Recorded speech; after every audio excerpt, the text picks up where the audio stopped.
अस्सलामुअलैकुम। मोहम्मद अज़हर सिद्दीक अपने programme maths views के साथ हाजिर खिदमत है।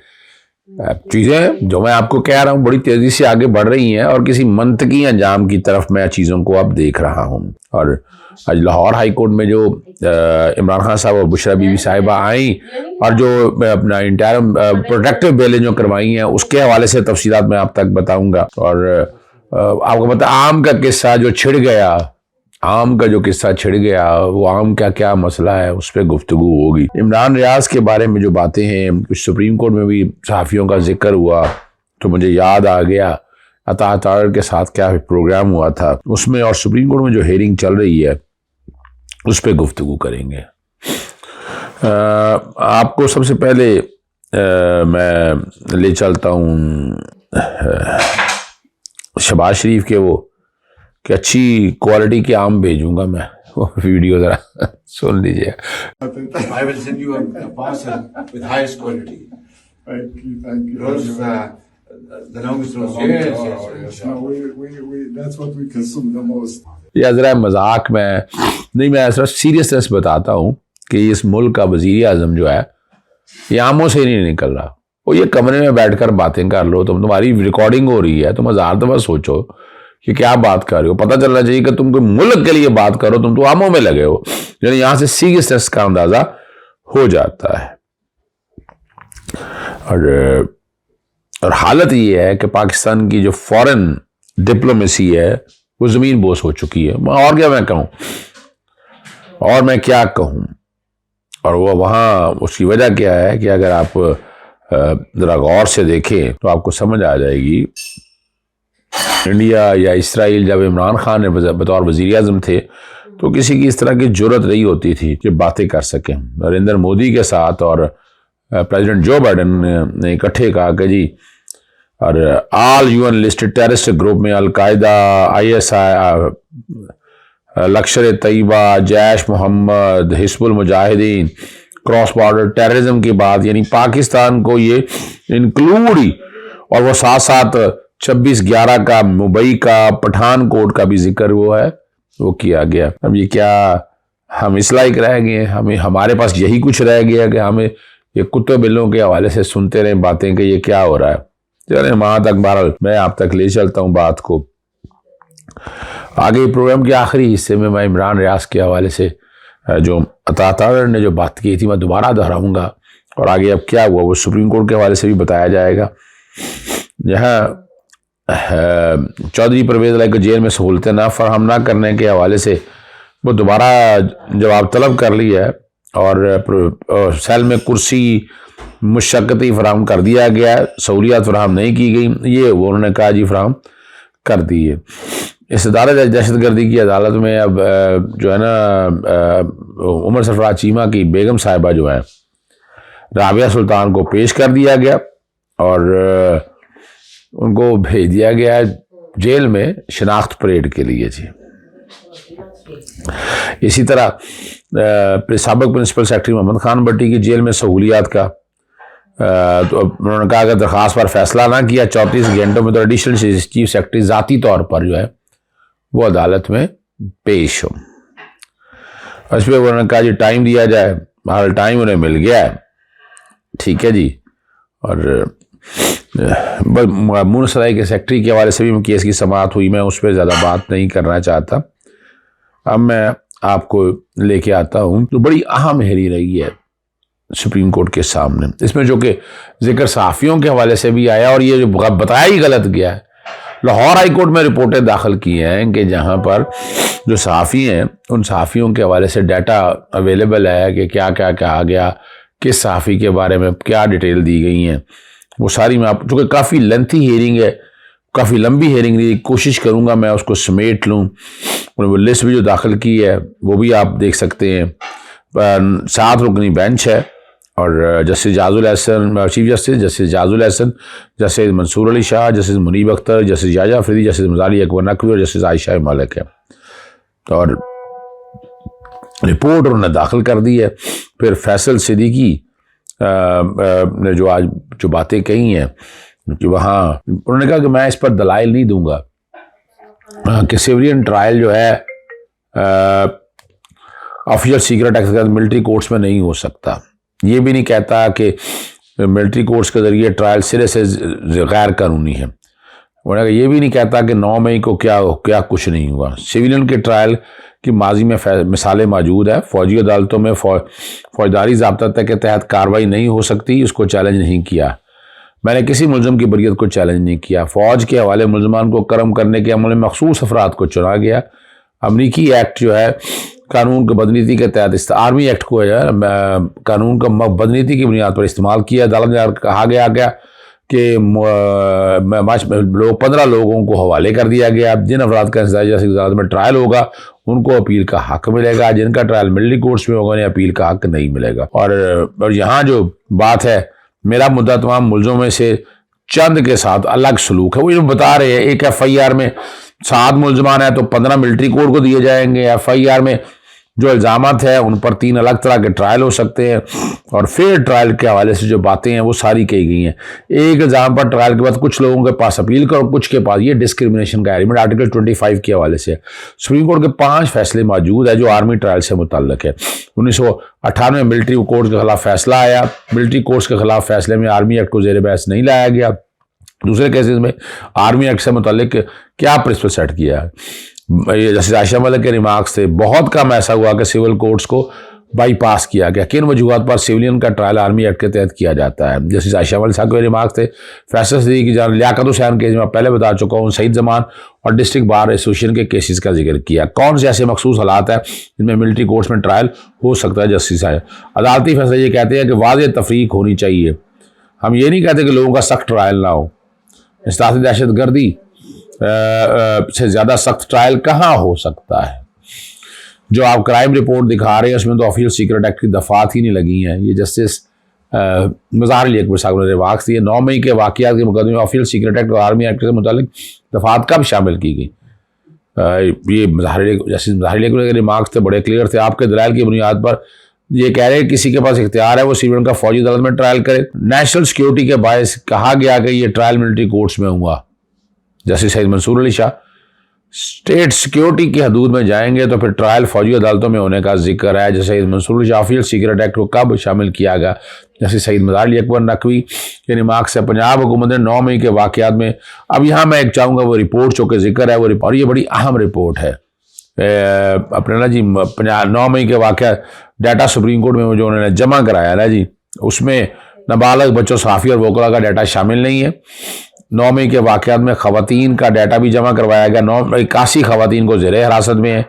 गिरफ्तार ख़वातीन में 42 को ज़मानत पर गिरफ्तार कर दिया गया। 9 मई के वाक़े में मुलव्वस का 39 ख़वातीन और इस वक्त जुडिशल रिमांड पर जेलों में है। MPO के तहत 2258 अफराद की गिरफ्तारी के लिए ऑर्डर जारी किए गए। 9 मई के तोड़फोड़ के वाक़यात में 3050 अफराद मुलव्वस पाए गए। इस वक्त MPO के तहत 21 अफराद जेलों में कैद है। इंसदार दहशतगर्दी के तहत 9 मई के वाक़यात में मुलव्वस मुलज़मा के 41 मुकदमा दर्ज किए गए। अब ध्यान से सुनिएगा, इंसदार दहशतगर्दी कानून के तहत 1888 अफराद को गिरफ्तार किया गया। 108 मुलजमान जिस्मानी रिमांड और 1247 जुडिशल रिमांड पर है। इस दायरे दहशतगर्दी के कानून के तहत 33 अफराद की शनाख्त परेड की गई। 500 अफराद को बेगुनाह करा दिया गया। अब देखें अब कितनी शनाख्त परेडें हुई हैं, कितने दिन जेलों में रखा गया है अपने बेगुनाह लोगों को। इस दायरे दहशतगर्दी के तहत 232 अफराद जमानत पर रहा हुए। 9 मई के वाक़यात में मुलजमान के खिलाफ दीगर कवानीन के तहत 247 मुकदमा दर्ज किए गए। 247 मुकदमा के तहत 4139 अफराद को गिरफ्तार किया गया। 86 मुलजमान जिस्मानी रिमांड, 2464 को जुडिशल रिमांड पर भेजा गया। और ये पूरी जो तादाद है वो लिस्ट आप लोगों के पास चलती है। आप नहीं समझते कि पहले अटॉर्नी जनरल से पूछा जाए मुकदमा कैसे बने। जैसे याजा अफरीदी कहते हैं आप दलाइल जारी रखे, वकला के बाद अटॉर्नी जनरल को सुनेंगे। हो सकता है अटॉर्नी जनरल कल मांगी की तफसीलात पर आज बयान ही दे देगा। अदालत ने पूछा था कि दरखास्तें पहले हाईकोर्ट में नहीं जानी चाहिए। फैसल सिद्दीकी के रिमार्क से इसका जवाब उन्होंने बढ़ा। कल अदालत ने पूछा कि दरखास्त एक से ज़्यादा सूबों का मामला है, एक हाईकोर्ट का इख्तियार ही नहीं है। ये दरखास्त सुप्रीम कोर्ट में भी काबिल समात है। क्या दरखास्त के काबिल समात होने की हद तक आपके दलाइल मुकम्मल है? जैसे आयशा मलिक जिन दरखास्तों के काबिल समात होने का दलाइल मुकम्मल है। अब आगे चलते हैं। नेशनल सिक्योरिटी के बायस ये कहा गया कि ये ट्रायल मिलिट्री कोर्ट्स में हुआ। और ये जैसे मंसूर अली शाह का रिमार्क है, state security official secret act के तहत ये जो है ना बुनियादी तौर पर वो सारी बातें हैं जी। और हो सकता है जिन लोगों को मिलिट्री कोर्ट्स के हवाले किए उन पर इल्जामात की नौयत अलग हो, जैसे आयशा मलिक। आप सिर्फ मफरूज़ा पर कह रहे हैं कि इन लोगों के खिलाफ कोई शवाहिद मौजूद नहीं है। आप ये जस्टिस आयशा मलिक के आप अमूमी बहस पर जा रहे हैं, ये भी इल्म नहीं कि इन लोगों को किस किस शिक के तहत मिलिट्री कोर्ट भेजा गया। ये जस्टिस जायजा फरीदी के रिमार्क से फ़र्ज़ करें इनके खिलाफ शवाहिद भी मौजूद है तो दिखाऊंगा कि उन्हें कैसे मिलिट्री कोर्ट नहीं भेजा जा सकता। ये इस पर अदालत की तरफ से थे अपने दलाइल के मुतल्लिक़ नुकात तक महदूद रहें। आज का दिन दरख्वास्तदारों के लिए मुख्तसर है। जस्टिस बेशक 3 बजे तक दलाइल दे दें। कानून ये नहीं कह रहा कि मिलिट्री के अंदर काम करने वाला बंदा हो तो ऑफिशियल सीक्रेट एक्ट लगेगा। जैसे शहीद मंसूर अली शाह की बात है, मिलिट्री हदूद के अंदर होने के जुर्म से ताल्लुक भी एक्ट लागू होता है। और यहाँ ये मिलिट्री कोड के हवाले से और बड़ी बातें हैं, वो सारी बातों को सामने रखकर फिर वक्फा भी हुआ अदालत का। वक्फे के बाद ऑफिशियल सीक्रेट एक्ट के तहत होने वाला जुर्म जरूरी नहीं कि आर्मी एक्ट के तहत हुआ हो, कई जुर्म पर ऑफिशियल सीक्रेट एक्ट लगता है और इस पर इंसानी दहशतगर्दी अदालत में मुलजमान के फौजी अदालतों को हवाले से दरखास्तें नहीं दी जा सकती। अब अभी तक ये नहीं बता सके कि मुकदमा में ऑफिशियल सीक्रेट एक्ट की दफात शामिल कब की गई। जैसे सईद मज़ार लिया गया, ये भी बताए कि कमांडिंग अफसर कैसे सिविलियन की हवाले का मुतालबा कर सकता है। पहले ये बताए कि कैसे फौज की जानब से इल्जाम लगाया कि इन अफराद ने जुर्म किया है। बार बार इससे सवाल कर रहे हैं और आप जवाब नहीं दे पा रहे। जैसे शहीद मंसूर अली शाह बताए किस तरह किसके खिलाफ आर्मी एक्ट या ऑफिशियल सीक्रेट एक्ट के तहत मुकदमा दर्ज हो सकता है। ज़ाब्ता फौजदारी की दफात आर्मी एक्ट में कहाँ है।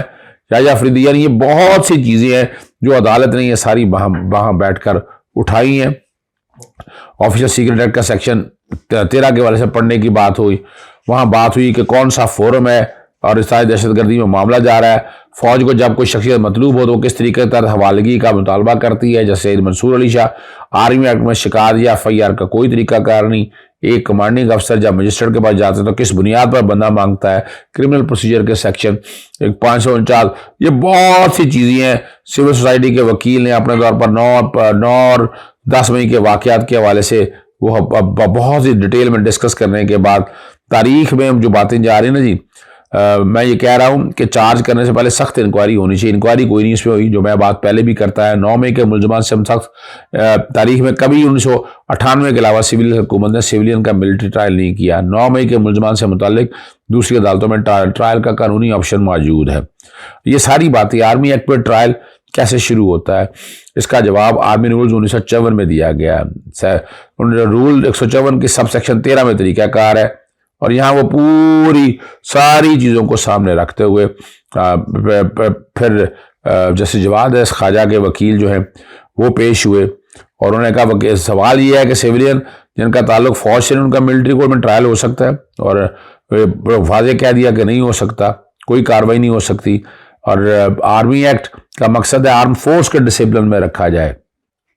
ठीक है जी, जिन अफराद को मुसल्लह अफराद के किसी कमेटी वगैरह में भर्ती किया उन पर इस एक्ट का इतलाक होगा। ये बड़ी ज़बरदस्त बात है कि अगर आपने आगे दी हुई है, जुमे की नमाज हो गई थी, जुमे की नमाज के बाद आपके मुताबिक आइन में कौन से बुनियादी हकूक जो है मिलिट्री कोर्ट्स में ट्रायल से मुतासर हुए हैं, वो आर्टिकल 9, 10 और 25 की बात हुई। 10 ये भी बनता है 21वीं तरमीम का फैसला उस सादरे की बेंच को आर्मी एक्ट के सेक्शन 2D1 को कलअदम करने से नहीं रोकता। अगर अदालत समझे 21वीं तरमीम के बाद इसको हाथ बांधे तो फुल कोड ही बना दे। अब इस पर फिर जस्टिस मंसूर अली शाह ने कहा वो इस पर कंफर्टेबल अगर ऐसा हो जाए। 21वीं आर्मी तरमीम केस में अदालत ने कहा था फौजी अदालतें मखसूस हालात के लिए हैं। अब यहाँ जो बातें हैं फेयर ट्रायल का बुनियादी हक और बाकी चीज़ें जो है वो सारी कोर्ट के सामने आ चुकी हैं।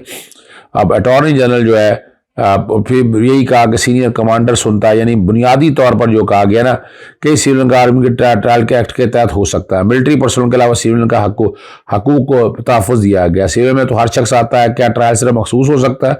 सिविलियन की तारीफ क्या रिटायर्ड आर्मी ऑफिसर सिविलियन में आते हैं? आर्मी एक्ट फेयर ट्रायल या सिविलियन को मद्देनजर रखता है? क्या दीगर ममालिक में भी सिविलियन के फौजी अदालतों में ट्रायल होता है? जैसे शहीद मंसूर अली शाह, हर मुल्क का अपना कानून है, बरतानिया में सिविलियन फौजी ट्रायल हो सकता है। सीनियर कमांडर के फैसलों के बाद क्या कहा, फौजी अदालत में कोई अफसर फेयर ट्रायल को फॉलो करता है।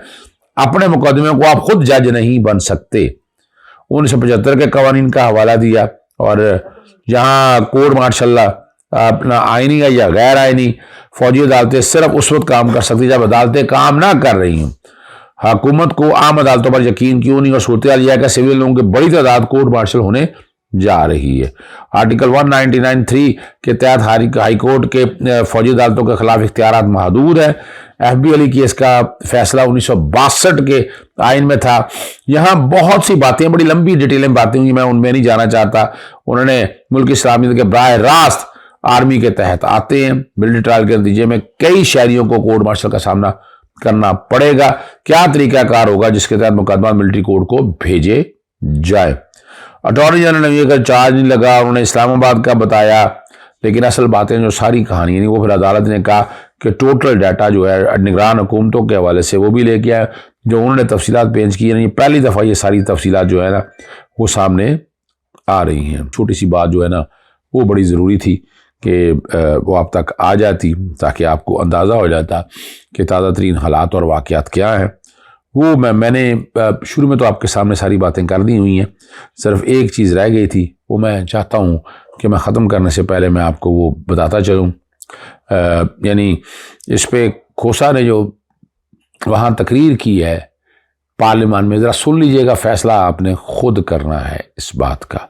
और यहीं राना सनाउल्लाह को इमरान रियाज साहब के हवाले से जो कि जिक्र आया, सहाफ़ियों की डिटेलें मांगी हैं कोर्ट ने, तो मैंने क्या जवाब दिया था उसको जरा वो भी सुन लीजिएगा। इमरान रियाज साहब की बोलने से पहले आदिल राजा साहब का बाहर मुल्क से राब्ता नहीं है, बार बैठ क्या सोचा करें हैदर मेहदी जो कनाडा में बैठा है, जो पाकिस्तान के खिलाफ वहां बैठ के साजिश करता है, ये पूरा एक नेक्सस नहीं है? तो देखिए ना, इस नेक्सस को भी आपको देखना चाहिए कि ये बारी बारी बात करें, बारी बारी करना। आपकी बारी नहीं बोला कि क्या नेक्सस था, ये नेक्सस कहां से चलाया जा रहा था, और एंटी स्टेट एक सेंटिमेंट को जो उभारा जा रहा था। अगर आपकी बात दुरुस्त मान ली जाए तो इमरान रियाज के खिलाफ अगर आप जो बात करें तो उसका सबूत मौजूद है ना, तो वो सबूत अदालत में पेश कर दें और उसको भी अदालत में पेश कर दें। गायब रखने का क्या मतलब? देखिए, उस पर मेरा ख्याल है बहुत जल्द कोई ना कोई चीज सामने आ जाएगी, और ये नहीं हो सकता कि वो अब समीह इब्राहिम साहब के बारे में इस्लामाबाद पुलिस जो है वो यानी फिजिकल और जो है वो मेंटल सेहत जो है वो कोई इतनी अच्छी नहीं है, और वो अब ऐसे काम और ऐसे मामला कर रहे हैं कि वो अपना जनाजा ही खराब कर रहे हैं, और इसके अलावा जो है वो